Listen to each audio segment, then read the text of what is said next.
بسم الله الرحمن الرحيم. نون والقلم وما يسطرون.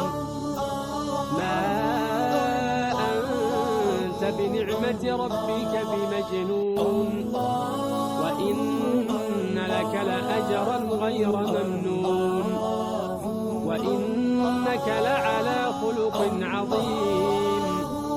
فستبصر ويبصرون بأيكم المفتون. إن ربك هو أعلم بمن ضل عن سبيله وهو أعلم بالمهتدين. فلا تطع المكذبين، ودوا لو تدهن فيدهنون.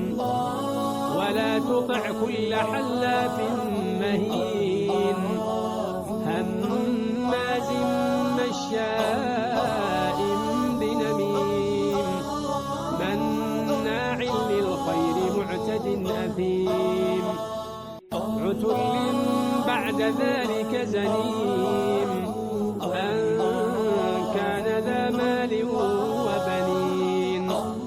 إذا تتلى عليه آياتنا قال أساطير الأولين، سنسمه على الخرطوم.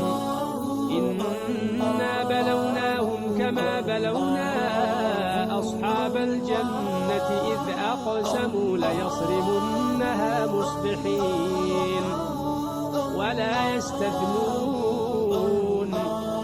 فطاف عليها طائف من ربك وهم نائمون، فأصبحت كالصريم.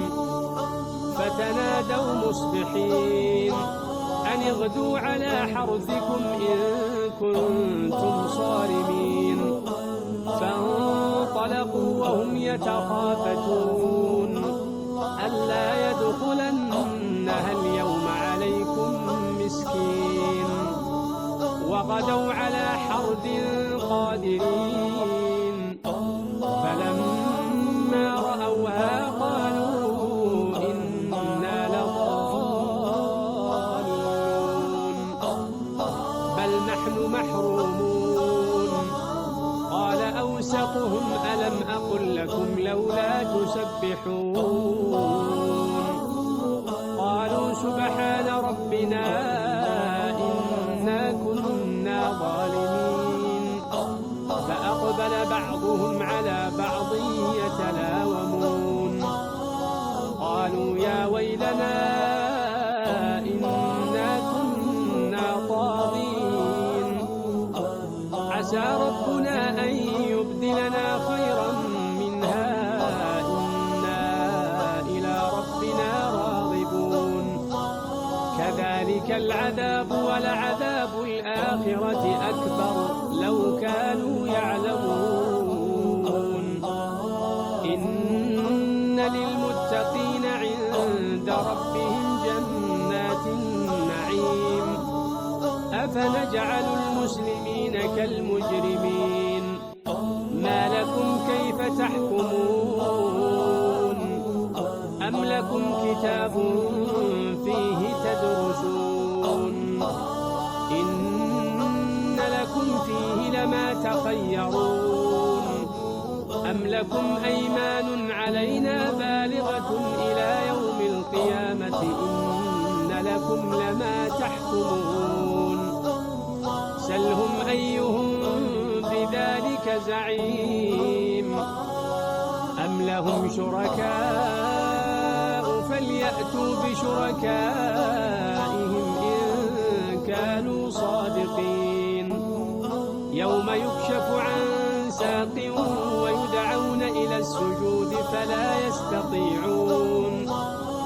خاشعة أبصارهم ترهقهم ذلة وقد كانوا يدعون إلى السجود وهم سالمون.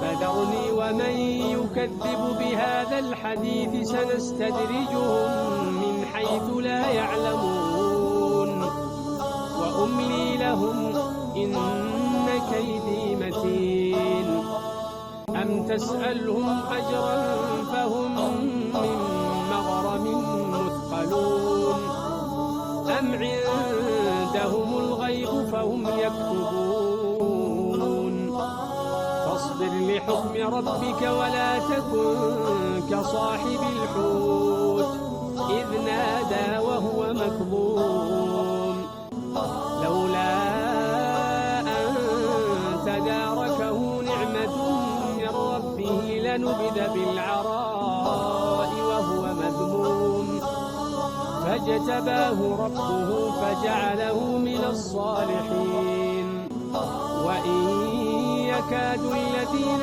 كفروا ليزلقونك بأبصارهم لما سمعوا الذكر ويقولون إنه لمجنون وما هو إلا ذكر للعالمين.